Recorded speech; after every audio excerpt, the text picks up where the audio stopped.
Hi everyone, here is the third album review of today. Again, thumbnail, title, let's get into it. Reverend Kristin, I don't know how to pronounce her name. Kristin Michelle Hayter. That's what we're going with, and if I'm wrong, I'm on the internet, so someone will tell me. Anyways, this album is scary as shit.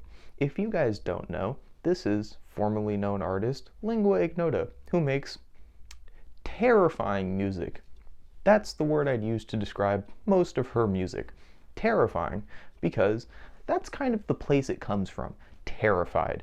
And I personally love that. Now, that's not actually where most of it comes from, but that's where most of it feels like it comes from, if that makes sense. So given the fact that the word Reverend is now in her artist title, it's pretty easy to tell where this album goes. Fully down the Christian rabbit hole. Fundamentalist rabbit hole. This shit is in the trenches.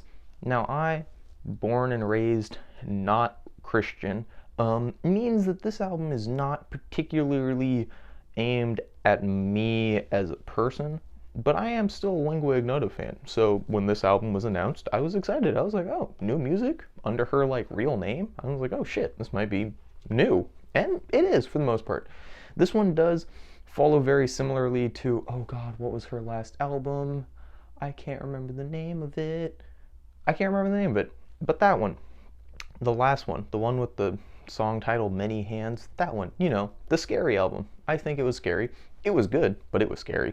Anyways, this is very reminiscent of that album, only the instrumental is stripped. I mean, bare bones. Most of the time, it's just piano. That's like most of the album. But then that means that most of it is just her and a piano. And that's when it gets scary, because she is one of the scariest vocalists out there. Now, that's not a bad thing. If anything, that's a good thing. That's an amazing thing. Because I'm terrified when listening to this. I listened to this on one train ride. I was spooked. I was like, what the fuck? But let's talk about why. The first track I want to talk about is, what is it called? All My Friends Are Going to Hell. That one. Terrifying song title.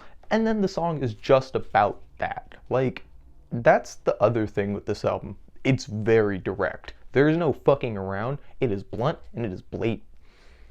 But I love it. Because this is like, I don't even know how to describe it. It genuinely feels like the internal debate and struggle someone of just religious fervor is having, put into song. And it's really, really cool. All of the talks of blood and Christ and God, it's so dramatic, but in a way that is genuine. It doesn't feel like theater.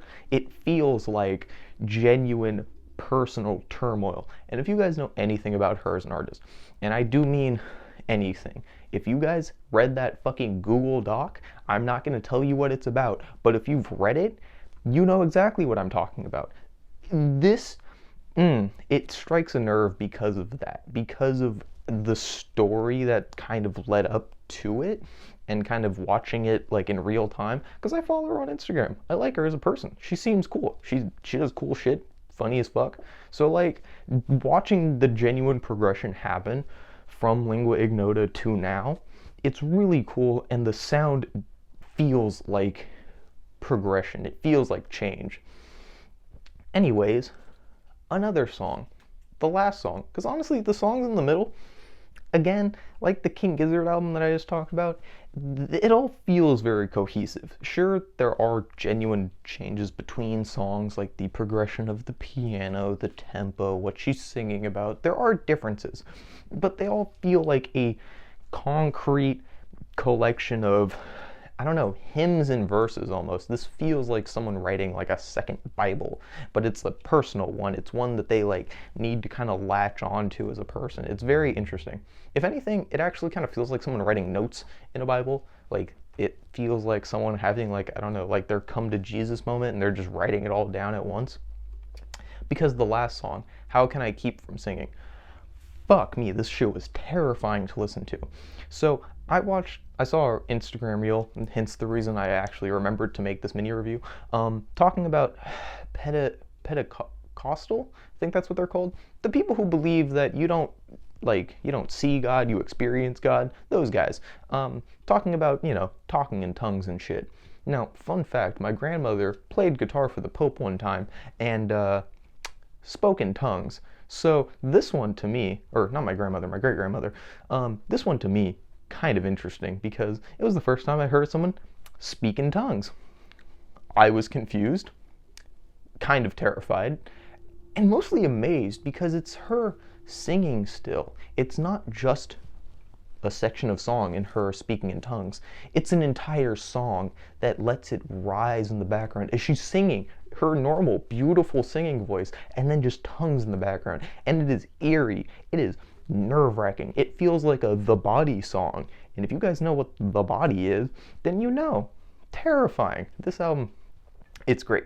If you know anything about religion, please talk about it in the comments, because again, I don't know shit. I got a Bible over there for a thing that I'm writing completely unrelated to this album review. I have not touched it yet, so I know nothing. My knowledge, fucking dirt. Anyways, good album. People with more expertise in the topic of choice, please feel free to enlighten us in the comment section. Keep it normal though. Keep it normal. But please enlighten me. I am interested. And overall, I don't know. This raptured to be moment that the album feels like it's trying to kind of discuss and encapsulate, it feels very genuine. And I really do feel like this is a culmination of her life's work, her life in general, the struggle she's been through as a person.